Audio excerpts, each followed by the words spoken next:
What's happening, guys, and welcome back to the channel. First things first, make sure you smash a like on the video and subscribe if you're new. And myself and George are here with a little bit of a news roundup. There's been quite a few big things going on in the last day or so.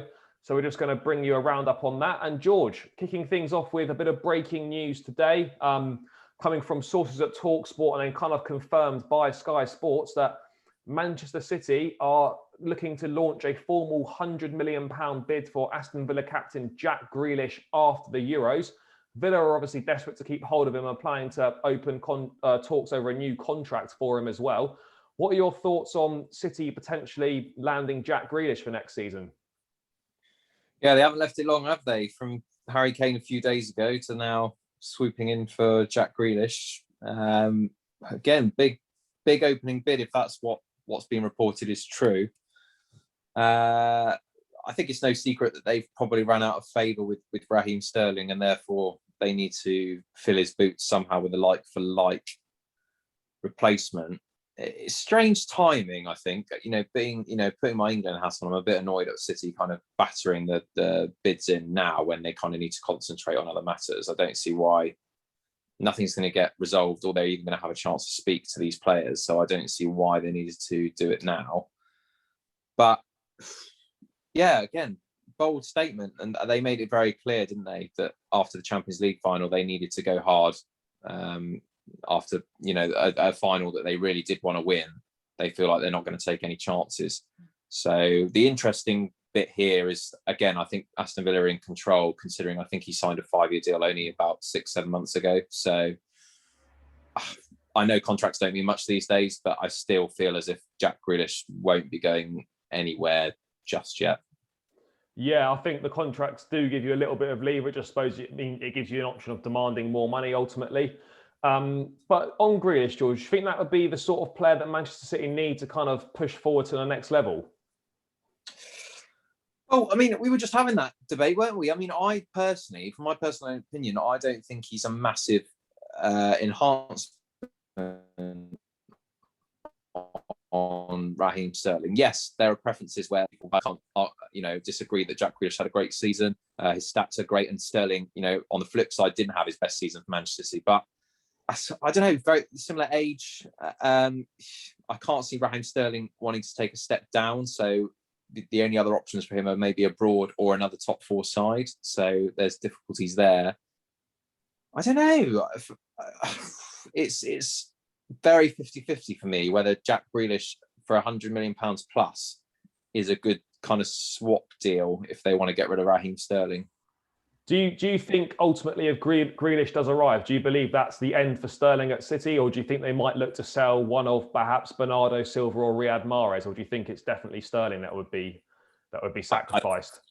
I think for financial purposes, I mean, if they want to they've made it very clear also that their primary target is a striker. So therefore, they're definitely going to be spending over 100 million in the transfer window on a striker. Who that is, we don't know. So if they then go for Grealish as well, who's going to be in the 100+ bracket, then it's a question of they're going to have to offload players of a similar value. And therefore, I think 2 players that play in a very similar position. I can't see Raheem Sterling being at Manchester City if Grealish turns up signing for Manchester City. Yeah, I think I'd have to agree with you on that one, mate. I think I personally am a massissive fan of Jack Grealish. I know you could sort of, it's kind of down to opinion. There's probably not a lot of difference between them, but I think with with Grealish, if he was to play alongside the likes of De Bruyne, Mahrez, Bernardo Silva, I think that would, elevate his game up another level. And particularly working under Pep as well. You've noticed how Sterling, when he first went, improved season on season under Pep. And then obviously this season was probably his worst season at City. They may be looking to cash in on him now in his prime. He's 26 years of age. They'd probably still be able to get at least 50-60 million pounds for him. You would think so. But yeah, I mean, certainly there's a long way to go on that one, as there is to go with the Harry Kane saga as well. But George, what a frightening prospect it would be if we saw Manchester City lining up with Harry Kane and Jack Grealish in their ranks next season.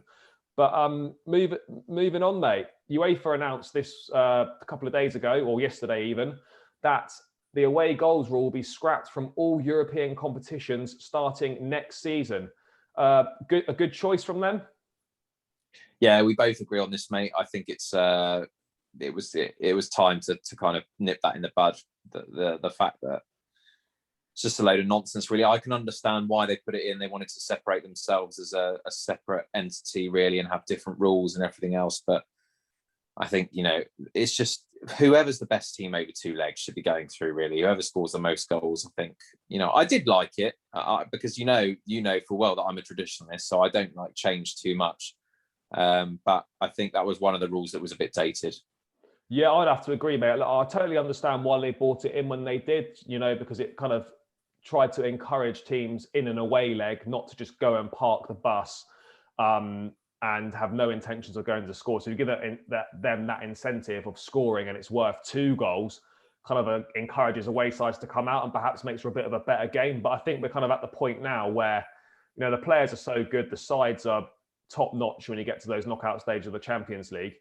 It almost seems like a bit school playground-esque to have goals that are worth double. It's almost like, oh, we're winning 5-0, but if you score next and your goal's worth 2 goals, I think it's run its course now, and ultimately the right decision. And I don't think it makes too much difference anyway, because as you said, the best team over 2 legs, you score the most goals over 2 legs. That's how it should be. You shouldn't be having goals that are worth 2 because you scored them in a different stadium.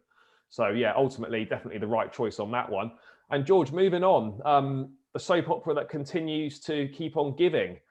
Spurs still looking for a manager. It could have been Fonseca. It could have been Gattuso. The Sevilla president came out yesterday or the day before to confirm that Julian Lopetegui, their manager, turned down a substantial offer to manage Tottenham. And it appears that Nuno Espirito Santo seems to be back in the front running for the job. Do you think Nuno would be a good appointment for Spurs? I don't know. I think they're clutching at straws now, mate. I think they almost gone into the Dragons' den. They've got no Dragons left. So I think they've had targets before that just weren't interested, and you can completely understand why. I mean, the model's just gone to shit, really. They've had one of the best managers in world football, regardless of his current form, in Jose Mourinho, and they've had the confidence in, but haven't had any contingency plan whatsoever to think, well, if we get rid of him, what does that mean for the rest of the managers taking it on?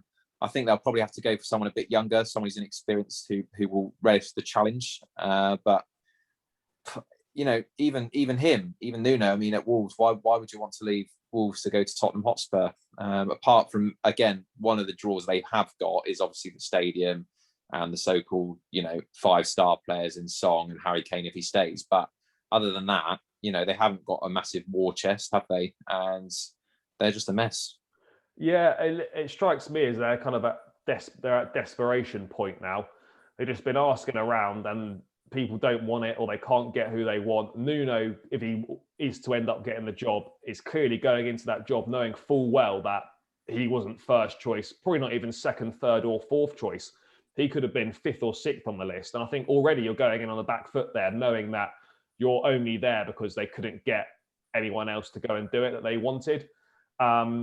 I also think the longer this drags on for Spurs, the bigger the problem it's going to be, because until they get a manager in place, how are they going to operate in the transfer window? Because who's signing the players? So I don't think they can make any moves in the transfer window until they've appointed another manager. Then there's a matter of pre-season starting fairly soon as well for those players that are not involved in the European Championships or the Copa America. So this delay has a knock-on effect going into next season as well. So I mean, it remains to be seen. I think Nuno would be a massively underwhelming appointment. If I was a Spurs fan, I'd be absolutely raging if they appointed Nuno. No disrespect to Nuno, but it's not an exciting appointment at all. And for where Spurs want to go, and that's on the up, I'm sorry, but Nuno just isn't the man to do that. But we'll have to wait and see how that one pans out. But yeah, that's just a few of the stories rounded up there that have been doing the rounds recently. Obviously, we'll be back with a preview for England-Germany over the weekend. So stay tuned for that. And obviously the knockout rounds for the Euros start on Saturday and things start heating up. So we're getting towards the business end of that tournament. So stay tuned for plenty more content regarding those knockout games.